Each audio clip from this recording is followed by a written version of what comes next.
deuxième vlog, on approche de la fin. Comme vous voyez, j'ai toujours mon assistant de production ici. J'espère que vous allez bien. Moi je sens l'atmosphère de Noël qui s'approche de plus en plus et je suis trop contente parce que c'est ma fête préférée de l'année. Par mon anniversaire peut-être. C'est débattable. Bref, c'est mon dernier jour de travail de la semaine aussi. Donc ça j'ai hâte. Parce qu'après je pourrais comme préparer un petit peu certains trucs que je veux faire pour Noël et puis d'autres projets et puis lire surtout, hein, voilà. Et regarder des séries de Noël. C'est le programme de la semaine. Cet après-midi d'ailleurs, j'espère avoir le temps pour un petit projet créatif. J'essaierai de vous filmer ça si je peux. Donc on va commencer. Vous avez l'habitude maintenant avec les calendriers. Il n'en reste plus beaucoup. Alors pour le chocolat, j'espère que ça va en être un que j'aime aujourd'hui.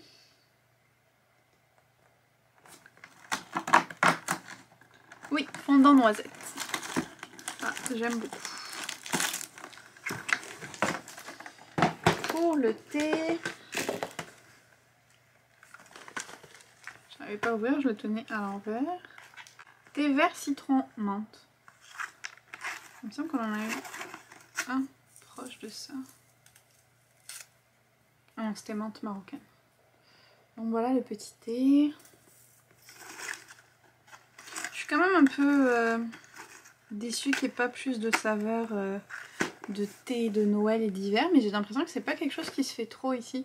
Alors oui, au David's Tea ils font, mais c'est tout très très sucré. Genre les thés de Noël comme on a en France, vraiment avec genre amandes, cannelle, enfin sans qu'ils soient forcément plein de sucre, j'arrive pas à en trouver ici. Très triste. Ça me manque, j'adore les thés de Noël. Prochaine fois je me ferai un stock, mais je rentre en France en été donc il n'y a pas trop de thé de Noël.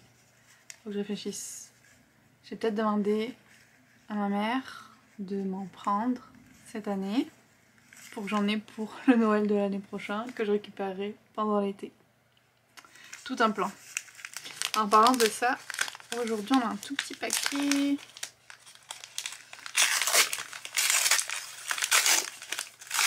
Oh, c'est ce que je pensais, j'avais reconnu du coup la forme. On a encore des petits chocolats. Il n'y en a jamais trop. Donc c'est chouette. Donc c'est aussi des chocolats au lait de... Enfin, c'est les mêmes que la dernière fois de Valrhona. Voilà. Oh, et le calendrier d'Hélène, j'ai failli oublier. Donc, on y va. Il me semblait que hier c'était une carte, mais aujourd'hui c'est aussi une carte. Ah non, hier c'était le marque-page d'Athéna. C'est vrai. Ouh. On reste dans les étoiles et tout ça, avec les constellations. Je suis très fan. J'aime vraiment toutes celles qu'elle fait avec les étoiles et tout, elles sont trop belles, j'en ai pas mal sur mon mur. Puis ceux-là sont, je peux les laisser en n'importe quelle saison, ça marche tout le temps.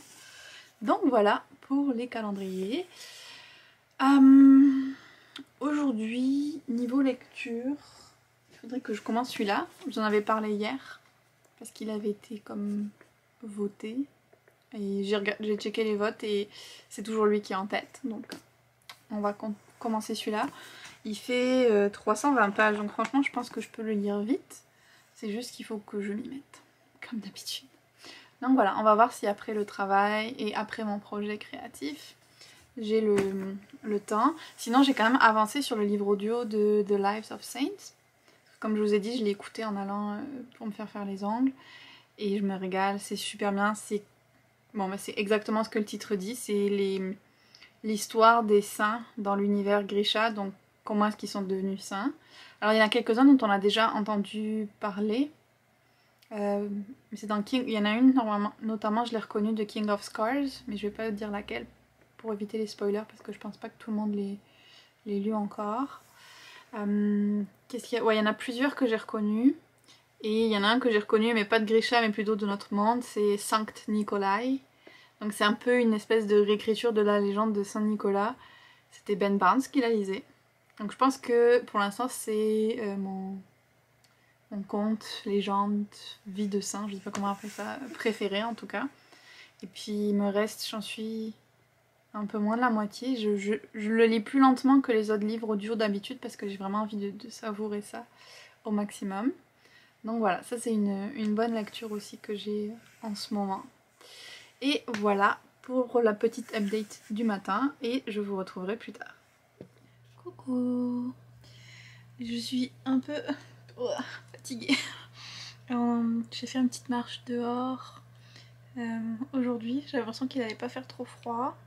Mais en fait, si, il faisait froid. Et du coup là j'ai encore trop froid. Et pour me réchauffer, je me suis fait un petit London Fog. Je vais vous montrer ça en essayant de pas le faire tomber. Parce que c'est très plat. Ouh, voilà. Je joue avec le feu. Donc un London Fog dans ma tasse qui vient de Londres. Si vous connaissez pas le London Fog, c'est du thé Earl Grey avec du sirop de vanille et en latte. Donc avec du lait, moi j'utilise du lait de coco. Et puis l'Earl Grey que j'ai pris, c'est un Earl Grey où il y a un peu de vanille déjà aussi, donc c'est encore plus le goût. Puis c'est ça, je me rajoute du sirop de vanille et c'est trop bon. C'est comme si j'allais le prendre dans un café ou quoi, mais c'est fait maison, donc c'est encore mieux. Et puis je me suis quand même pris un petit gâteau pendant la promenade. Il vient d'une boulangerie de vers chez moi. Donc un gâteau à l'avoine, chocolat noisette. Donc voilà, je vais faire des petits goûters. Et en même temps je vais lire Le bonheur dépend parfois d'un flocon. Comme d'habitude il est beaucoup plus tard que ce que je pensais, donc je suis pas sûre que j'aurai le temps d'attaquer mon projet créatif ce soir. On verra. Mais en tout cas j'ai quand même travaillé pendant le travail, envoyé les commandes de bracelets que j'avais à envoyer. Donc voilà, petit moment relax avec le livre, le gâteau et le London Fog. Donc moi j'étais tranquillement en train de lire avec Nessa qui dormait à côté de moi, roulée en boule, tranquille.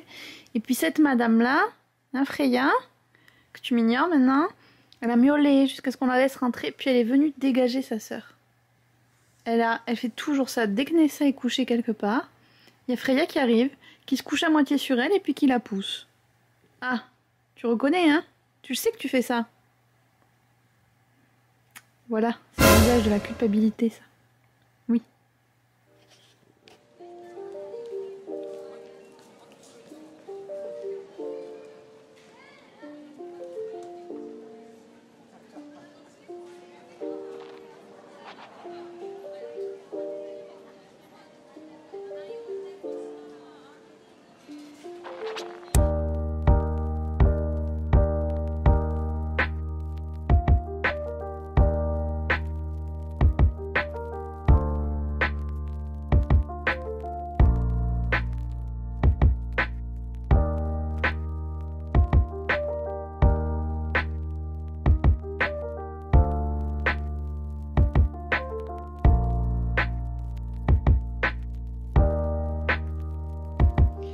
Retrouve pour une petite update lecture. Désolée, mais il y a mon copain qui est en train de s'énerver contre Freya. Elle est vraiment pénible cet après-midi. J'ai dû la chasser de la pièce parce qu'elle faisait n'importe quoi. Bref, je voulais vous faire une petite update lecture sur Le bonheur dépend parfois d'un flocon. J'en suis presque à la moitié, j'avance bien. C'est super sympa comme histoire, c'est exactement le genre d'ambiance que j'adore. On est dans une auberge au Vermont. J'adore le Vermont, on y est allé 3 fois je crois. Et justement une fois on a logé dans une ferme qui est datée du 19e siècle comme là ça se passe dans cette auberge.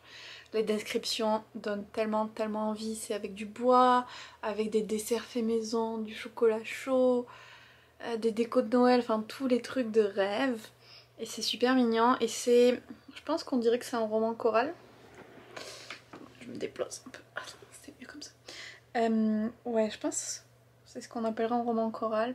On alterne les points de vue dans les chapitres, donc c'est quand même à la 3e personne le narrateur, mais on alterne le personnage qu'on suit parmi tous ces personnages qui sont piégés dans l'auberge par une tempête de neige.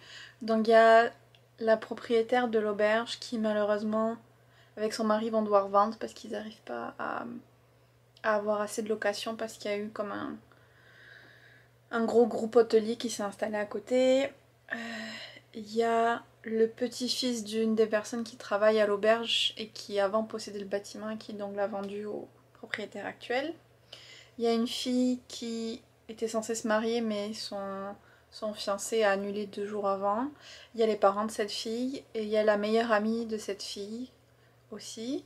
Et puis il y a un papa monoparental avec ses 2 petites filles. Et il y a une femme qui est en fait une artiste et écrivaine qui fait des livres pour les enfants. Donc voilà, il y a tout ce beau monde ensemble piégé dans l'auberge pour Noël. Donc là, chacun, c'est ça, on suit un petit peu ce qui se passe avec chacun. On en est au premier soir, là, dans l'auberge, où ils sont tous coincés ensemble.